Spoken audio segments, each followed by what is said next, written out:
Have you ever wondered how a photo, a video, or even this reel travels across the internet? Believe it or not, it doesn't travel as one giant file. It gets broken into thousands of tiny pieces called packets. Each packet is like a small delivery box.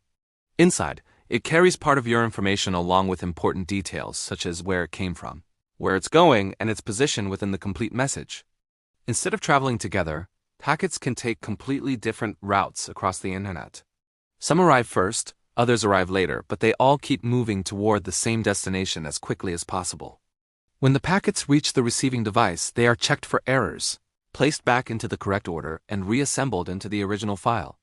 That's how a video starts playing, an email opens, or a website loads almost instantly.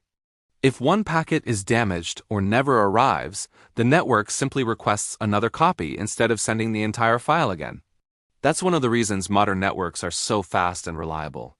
So the next time you stream a movie, send a message, or browse the web, remember this: you're not sending one file.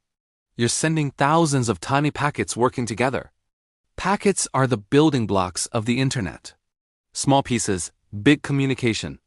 Follow IT step by step for more networking, CCNA, cybersecurity, AI, and real-world IT explained step by step.